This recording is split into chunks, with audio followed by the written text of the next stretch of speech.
Capítulo 3 del libro Orad sin cesar de Franz Baker. La oración cuando es improcedente. Dice así la palabra: pedís y no recibís, porque pedís mal para gastar en vuestros deleites. Santiago capítulo 4, versículo 3. Las cosas no estaban bien en la congregación a la que Santiago dirigía esta carta. Sus integrantes tenían fe, pero era una fe sin obras. Santiago la designa como fe muerta, lo que implica que también había algo que andaba mal con su vida de oración.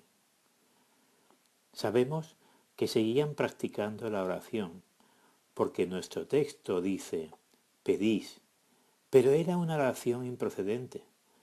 Pedís mal. Con esto, Santiago significa que vuestras oraciones no consiguen su propósito. No asciende el grato olor de la oración hasta el trono de gracia.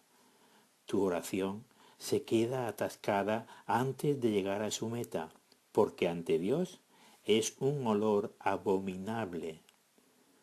Muchas personas tienen una vida de oración regular y también perseveran en la oración, pero sus oraciones nunca recibirán respuesta porque su actitud de oración no es correcta, aunque creen que lo es.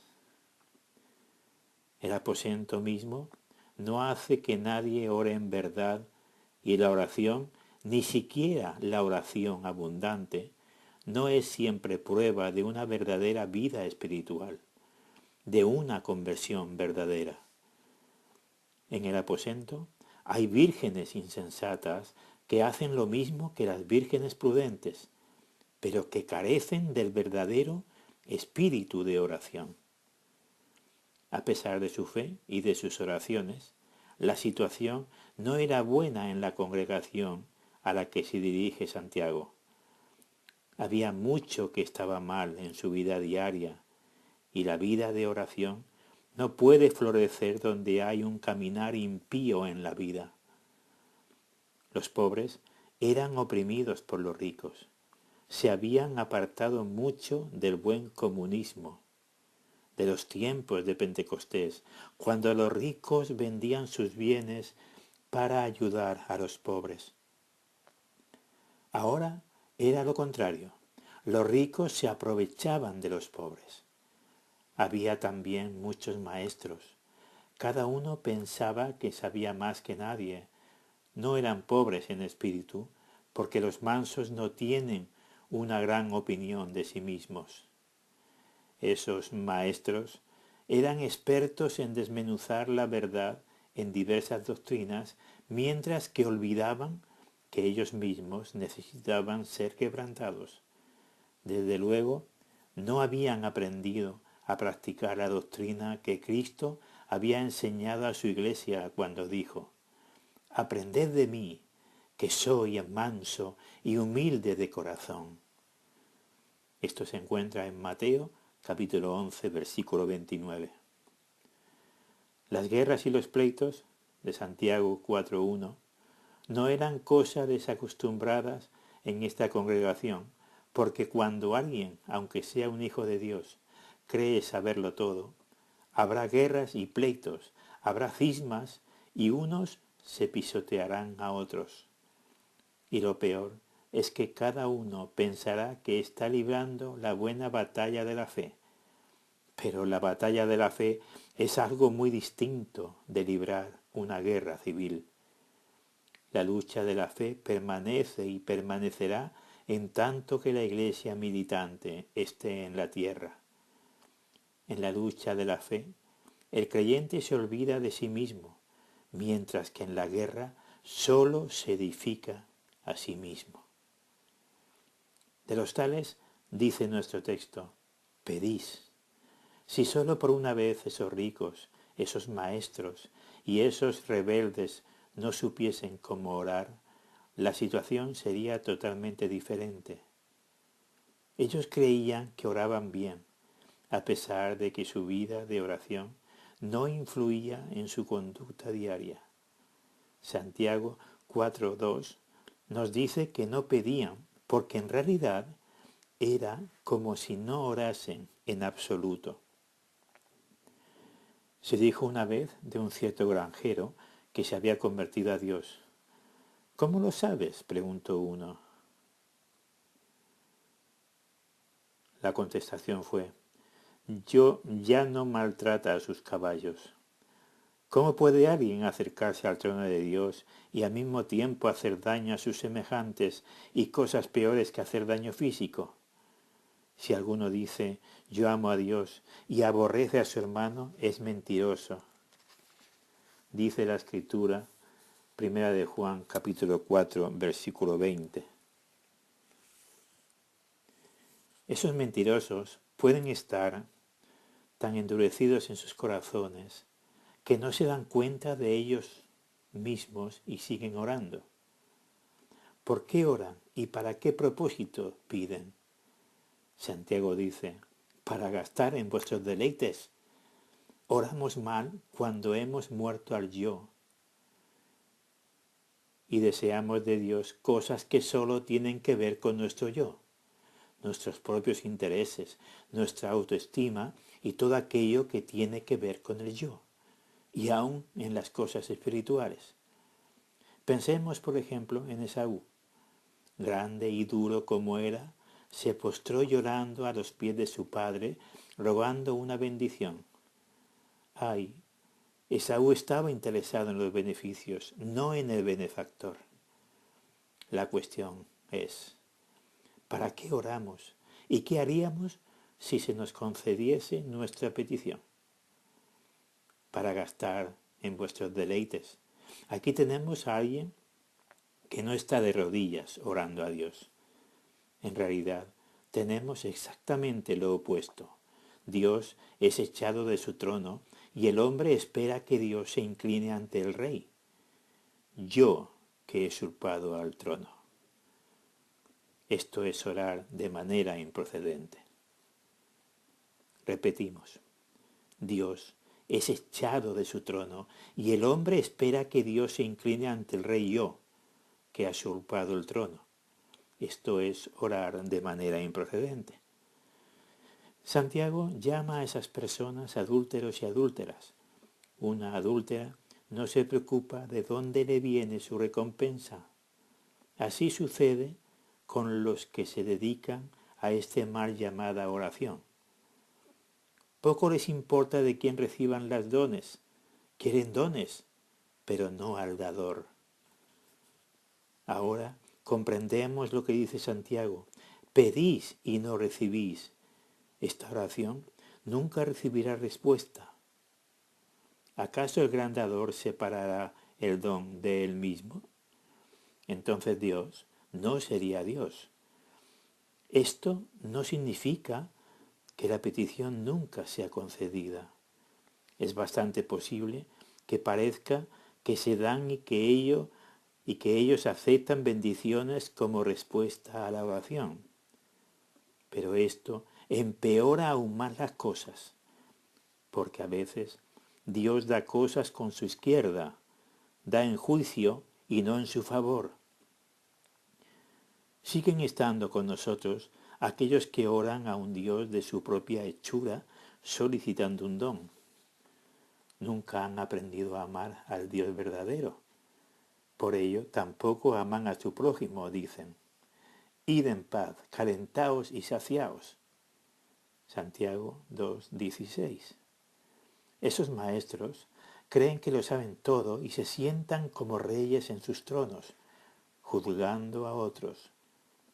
Creen que sus oraciones producen un olor fragante de incienso para Dios. Les es necesario comprender las palabras de Santiago. Todo hombre sea pronto para oír, tardo para hablar, tardo para airarse. Santiago 1:19. La gracia nos enseña a escuchar y a ser consciente de nuestra propia ignorancia. En el aposento, Dios solo puede usar a personas que han aprendido a ver su propia ignorancia. Luego tenemos a los luchadores. Quizá luchan por la verdad de Dios, pero es posible mostrar celo por la ley de una manera carnal. Aun cuando los hombres creen que están luchando por la verdad de Dios, pueden estar estorbándole. Lo peor es que cuando alguien ora de esta manera, puede imaginarse que está experimentando la proximidad con Dios. El diablo entra con él en el aposento como un ángel de luz. Uno puede estar interesado en sus propios deseos egoístas sin ser ni siquiera consciente de ello. Si alguien fuese realmente consciente de sus malos deseos, no se atrevería a allegarse a Dios en tal condición. Por eso necesitamos la obra reveladora del Espíritu. Por ello, nuestra primera oración debería ser: Señor, desvela mi yo ante mí mismo. Señor, desvela mi yo ante mí mismo. Puedo aún pedir la conversión, protección, salvación, el cielo y pedir mal. Por ejemplo, puedo orar por mi conversión sin desearla. Puedo pedir ser salvo sin dolerme por mi estado de perdición. Puedo pedir la salvación, pero sin reconocer mi pecado. Puedo pedir el cielo y, sin embargo, no querer al Dios del cielo. Puedo orar por todo aquello que poseen los hijos de Dios y, sin embargo, sentirme satisfecho sin el Señor mismo. ¿Sigue habiendo alguien que piensa que puede orar? Espero que no. Quien piense tal cosa se engaña, y puedo comprender si alguien exclama ahora: si la cosa es así, entonces tanto valdría dejar de orar, porque solo puedo orar de manera improcedente, y esto es abominación para Dios. Una reacción así es bien comprensible, pero la palabra de Dios no nos dice con esto que deberíamos dejar de orar. Los que oran de manera improcedente no son rechazados porque piden demasiado al Señor. Se trata de que no piden lo suficiente. El problema es que piden cosas para satisfacer a su propio ego. Una verdadera oración se interesa ante todo por Dios y su causa, y luego por tu prójimo. Una oración así siempre te dará beneficios, porque cuando te interesas en la causa del Señor, también experimentas una bendición para tu propio corazón.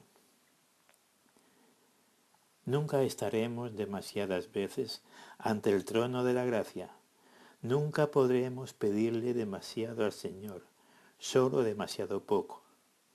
Por tanto, no nos detengamos, no abandonemos. Satanás acude también en esta ocasión y nos dice: no puedes orar, tu oración es solo cosa pecaminosa a los ojos de Dios y lo mejor es dejarlo. Satanás emplea todos los medios para impedir que ores en secreto en el aposento. Por tanto, lo primero que se debe orar es: Señor, enséñanos a orar, como dice en Lucas capítulo 11, versículo 1. Una oración por una oración. Al mismo tiempo ora así: Señor, enséñame a morir a mis deseos, a mi orgullo, a mi autoestima. Hay una oración que nunca ha sido rechazada y es esta: Dios, sé propicio a mí, pecador, que se encuentra en Lucas capítulo 18, versículo 13. Esta oración nunca podrá ser elevada demasiadas veces. Aquí, un pecador nunca pide demasiado. Una oración así no es improcedente. Dios se complace en los que precisan de su gracia.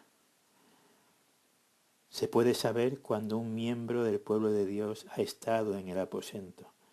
Allí se han postrado tan humildemente ante Dios que han perdido todas las armas de guerra y de rebelión. Allí muchos maestros han perdido su maestría. También allí han muerto a sus deseos. Se han vuelto personas a las que Dios puede emplear y pueden significar algo para los demás. Lo que necesitamos, por tanto, es el espíritu de oración que puede purificar nuestros corazones llenos de deseos propios y que están dispuestos a santificar nuestras oraciones.